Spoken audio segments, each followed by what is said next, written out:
Batu lil muttaqin wala udwana illa ala zalimin. Wassalatu wassalamu ala asyrafil anbiya'i wal mursalin habibi rabbil alamin imamil asfiya'i wal muttaqin sayyidina wa nabiyyina wa habibina wa maulana Muhammadin wa ala alihi wa ashabihi wa man tabi'ahum bi ihsanin min yaumina hadza ila yaumiddin. Rabbi shrah li sadri wa yassir li amri wahlul 'uqdatam min lisani yafqahu qawli wa qul rabbi zidni ilman warzuqni fahman. Subhanaka la ilma lana illa ma 'allamtana innaka antal alimul hakim. Ya Fatah ya Alim, ya Fatah ya Alim, ya Fatah ya Alim. Iftah alaina futuhal arifin wa faqihna fiddin wa alimna ta'wil wa dina ila sawa'i sabil walhamdulillahi rabbil alamin. Hadirin wal hadirat, segenap jamaah peringatan Maulid Baginda Rasul Nabi Muhammad SAW dan Milad Sorum Al-Madad, seluruh jamaah Majelis Ta'lim Al-Madad yang insya Allah semuanya diberkahi dan kita semua dirahmati oleh Allah Subhanahu wa Ta'ala, para alimil ulama, para masyayikh, para guru, para asatidzah, wabil khusus guru kita bersama ada ilallah Al-Habib Lutfi Al-Haddad. Kita doakan beliau dipanjangkan umurnya oleh Allah Subhanahu wa Ta'ala, sehatkan badannya oleh Allah Subhanahu wa Ta'ala, diberkahkan segala urusannya oleh Allah Subhanahu wa Ta'ala, diberikan istiqomah untuk selalu senantiasa membimbing kita bersama, amin ya rabbal alamin. Hadir bersama kita ada ilallah guru yang datang jauh-jauh dari Sitayam City, Kiai Syahroni. Kayaknya beliau ngasih dulu itu di sana, curang banget. Kita doain biar panjang umur, sehat afiat, diberkahi nama Allah Subhanahu wa Ta'ala, amin ya rabbal alamin. Hadir bersama kita Ustadz Dia Bajri dan para guru lainnya yang insya Allah semuanya dirahmati dan diberkahi oleh Allah Subhanahu wa Ta'ala, amin ya rabbal alamin.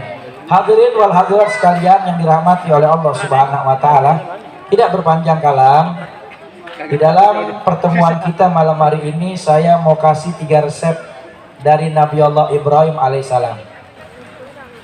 3 resep ini resep biar dijadiin kekasih Allah. Pengen gak jadi kekasihnya Allah? Pengen gak jadi kekasihnya Allah? Di dalam kitab Nasaihul Ibad dari Imam Nawawi rahimahullah dijelaskan bahwasanya satu ketika Nabi Allah Ibrahim alaihissalam, kekasihnya Allah, Khalilullah, ditanya oleh seseorang, bimakhtartullah ta'ala min khalilihi, dengan sebab apa Allah Subhanahu wa Ta'ala memilih engkau menjadi kekasihnya. Lalu apa jawab Nabi Allah Ibrahim? Bisalasati asya, Allah Subhanahu wa Ta'ala memilih aku menjadi kekasihnya karena 3 perkara. Makanya kita kerjain ini 3 perkara biar kita dijadiin kekasih Allah. Pengen jadi kekasih Allah? Kerjain 3 perkara. Yang pertama, kata Nabi Allah Ibrahim, beliau diangkat jadi kekasih Allah Subhanahu wa Ta'ala disebabkan karena ikhtartu amrullah ala amri ghairih. Aku lebih memilih mengutamakan urusan Allah, mengutamakan kepentingan Allah daripada urusan yang lain selain Allah. Ini yang nomor 1 aja udah berat banget ya. Berat apa mudah? Berat. Berat apa enteng? Berat. Berat. Lah sekarang masuk waktu sholat, Allahu Akbar, Allahu Akbar. Jujur jawab yang jujur. Ini jamaah yang hadir dengar azan, banyakan yang langsung ke masjid ambil air wudhu buru-buru dia siapin dirinya buat sholat menghadap Allah, apa banyakan yang teriak, ya elah udah azan lagi aja ya? Banyakan yang mana kira-kira? Yang teriak ya? Belum lagi kadang-kadang yang dia sibuk mainan HP aja. Masuk waktu sholat HP-nya terus WA, Instagram, Facebook, terus nggak berhenti-berhenti. Padahal azan berkumandang, panggilan sholat. Gimana mau jadi kekasih Allah? Kalau mau diangkat jadi kekasih Allah Subhanahu wa Ta'ala, maka yang pertama lebih utamain urusan Allah ketimbang urusan selain Allah. Makanya kalau datang waktu sholat buru-buru kerjain sholat, tinggalin tuh urusan-urusan dunia.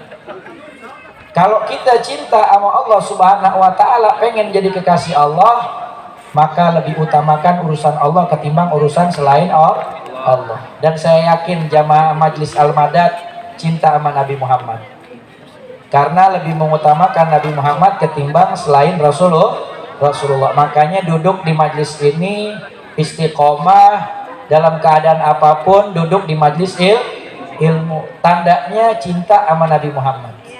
Makanya kalau kita mau cintanya Nabi Muhammad, istiqomah di majlis ilmu, duduk di pengajian, kumpul bersama habaib dan ulama, dengarkan nasihat-nasihat agama.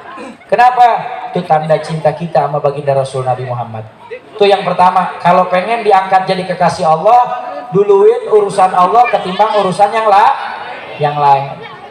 Urusan sholat itu urusan Allah. Urusan ibadah yang wajib itu kita mesti duluin. Jangan sampai perintah Allah Subhanahu wa Ta'ala kita kalahin gara-gara urusan dunia. Kadang-kadang kan ada perempuan yang pakai kerudungnya lempengan ngaji doang, tapi kalau kelar ngaji kerudungnya bukan anak sini, bukan orang sono. Kata orang sono pindahan dari sini.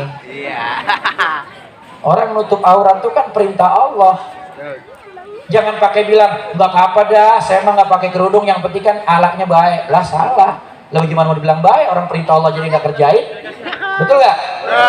Makanya utamain urusan Allah ketimbang urusan lain. Kalau ada urusan yang satu urusan Allah, yang satunya urusan selain Allah, duluin urusan Allah. Maka ini yang bikin kita diangkat jadi kekasihnya Allah Subhanahu wa Ta'ala. Yang kedua, kata Nabi Ibrahim, aku diangkat menjadi kekasihnya Allah. Wa ma tamantu bima taqaffalallahu li minar rizqi. Karena aku nggak pernah repot ngurusin urusan yang udah jadi jaminannya Allah. Apa urusan jaminan Allah? Rezeki. Nabi Ibrahim diangkat jadi kekasih Allah karena punya tawakal yang tinggi, nggak bingung sama urusan rezeki. Kalau model kita kan, ya Allah, apa-apaan takut banget. Takut banget kita nggak makan, padahal rezeki udah yang ngatur Allah Subhanahu wa Ta'ala. Makanya sama dunia dikejar banget, akhirat jauh. Kata Imam Ali bin Abi Thalib, masalud dunya wal akhirah kama salil masyriq wal maghrib. Perumpamaan orang yang cinta sama dunia sama akhirat itu umpama timur sama barat. Kalau dia dekat ke timur, jauh dari barat, dekat ke barat, jauh dari timur. Bahkan kata Imam Ali, kama salid dorotain, perumpamaan orang yang cinta dunia sama akhirat itu ibarat bini tua sama bini muda. Kalau suami punya bini dua, bini tua sama bini muda, kalau dia condong sama bini muda pasti agak jauh dari bini tua. Kalau dia lebih dekat ke bini tua, berarti agak jauh dari bini muda. Bukan begitu, Ki? Bini tua, bini muda, dua berarti, Ki, ya? Luar biasa. Ya. Maknanya kalau ada orang yang dia cinta sama dunia, berarti sama akhirat agak jauh. Kalau dia dekat sama akhirat, dunianya agak jauh, nggak bisa seimbang. Pasti ada yang dikalahin. 0,1% dia lebih kalahkan, apakah ke dunianya, apakah ke akhiratnya. Makanya kalau kita mau jadi kekasihnya Allah, jangan repot ngurusin urusan yang udah dijamin Allah. Rezeki itu udah jaminan Allah. Yang penting manusia ikhtiar secukupnya, ibadah yang banyak. Ini kan kita dibalik, ibadah secukupnya, kerja yang banyak, kerja, akhirnya kagak ibadah, pulang menghadap Allah, akhirnya nggak punya bekal. Makanya mesti kita siapin bekal kita. Kerja secukupnya, ibadah kita yang banyak, siapin bekal buat berjumpa dengan Allah Subhanahu wa Ta'ala, biar kita selamat di dunia, diangkat jadi kekasih Allah, di akhirat juga selamat. Ini kagak, kita kan repot sama urusan rezeki. Kadang-kadang mohon maaf, kalau punya usaha berjejer bareng, kadang-kadang main hasut-hasutan. Padahal apa? Udah ada bagiannya masing-masing. Kata Imam Abdullah bin Al-Haddad, sesuatu yang milik kita nggak akan jadi milik orang lain. Sesuatu yang milik orang lain, walaupun kita kejar mati-matian, nggak akan jadi milik kita. Makanya berapa banyak orang laki demen sama perempuan, kalau kagak jodoh biar kata dideketin, nggak jadi. Tapi kalau seandainya jodoh, biar kata jauh nggak pernah ketemu, jadi. Tuh makanya kan jodoh juga bagian daripada rezeki. Nah sekarang kan banyak nih orang perempuan yang nanya, Ustadz, kenapa sih kok jodoh saya kayaknya nggak datang-datang? Kenapa sih kok saya nggak nikah-nikah ya? Kayaknya jodoh saya nggak ada yang datang ya. Maka jawabannya ada sesuatu yang menghalangi datangnya jodoh kepada kita. Kata baginda Rasul Nabi Muhammad SAW, ketika seorang hamba Allah Subhanahu Wa Taala dia berbuat maksiat dan dosa, maka dosa dan maksiat yang dia kerjakan itu menjadi penghalang rezekinya dia dari Allah. Nah sekarang kan jodoh rezeki bukan? Jodoh rezeki bukan? Rezeki. Nah kalau rezeki kita tertunda, terhalang, berarti sebabnya gara-gara kita bikin dosa. Makanya gimana mau datang jodoh kalau masih demen pacaran? Gimana mau datang jodoh kalau masih demen pacaran? Mesti wajib tinggalin yang haram, nanti Allah datengin jodoh kita yang halal. Amin. Pengen dapat jodoh? Pengen tinggalin yang haram. Pacaran 8 tahun dinikahin kagak, dimek-mek doang. Rugi lu, rugi. Iya. Jangan mau ya. Makanya kalau pengen kita diangkat jadi kekasih Allah, urusan rezeki serahin nama Allah Subhanahu Wa Taala. Kalau pengen cepat dapat jodoh, berarti kita koreksi diri.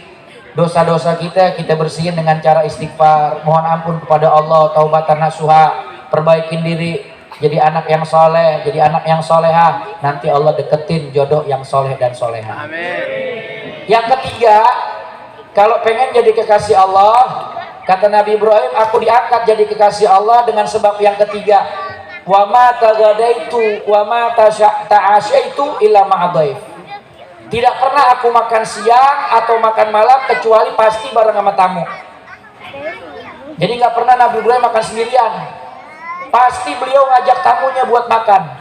Bahkan di dalam kitab Nasul Ibad diterangkan, beliau kalau nggak ada tamu yang datang ke rumah buat diajak makan bareng berjamaah, beliau rela berjalan kaki berkilo-kilometer buat cari orang musafir, diajak ke rumahnya buat makan bareng.